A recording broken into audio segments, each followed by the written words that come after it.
கவிஞன்னு கேக்குறேன். அது ரசிச்சுட்டு போக வேண்டியதானே. ஓடுகிற வண்டி ஓடும் ஒற்றுமையா ரெண்டும் மாடும், ஒன்ன விட்டு ஒண்ணு பிரிஞ்சா என்னாகும் எண்ணி பாரு. ஓடுகிற வண்டி ஓட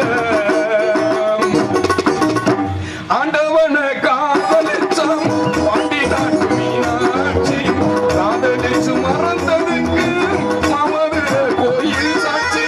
காதல் ஒரு வேதம் அம்மா, கட்டாய பாடம் அம்மா, ஊரெல்லாம் தாளம் போடும் உல்லாசராகம் அம்மா. கல்யாண பூக்கள் ரெண்டு கண்ணீரில் மிதக்க விட்டு கதை பண்ணி ஆண்டவே கண்ணாமூச்சியா. வண்டி ஓடும் ஒற்றுமையா ரெண்டும் மாடும், ஒன்ன விட்டு ஒன்று பிரிஞ்சா என்னாகு எண்ணி பாரு. வண்டி ஓட ரசியா. அதுல அந்த பாட்டே ரசிக்கிற பாட்டு தான். இன்னொரு ஸ்டான்ஸா அதோட நல்லா இருக்கும். தென்னை மரம் ஜாதி கோரும் தேங்காய்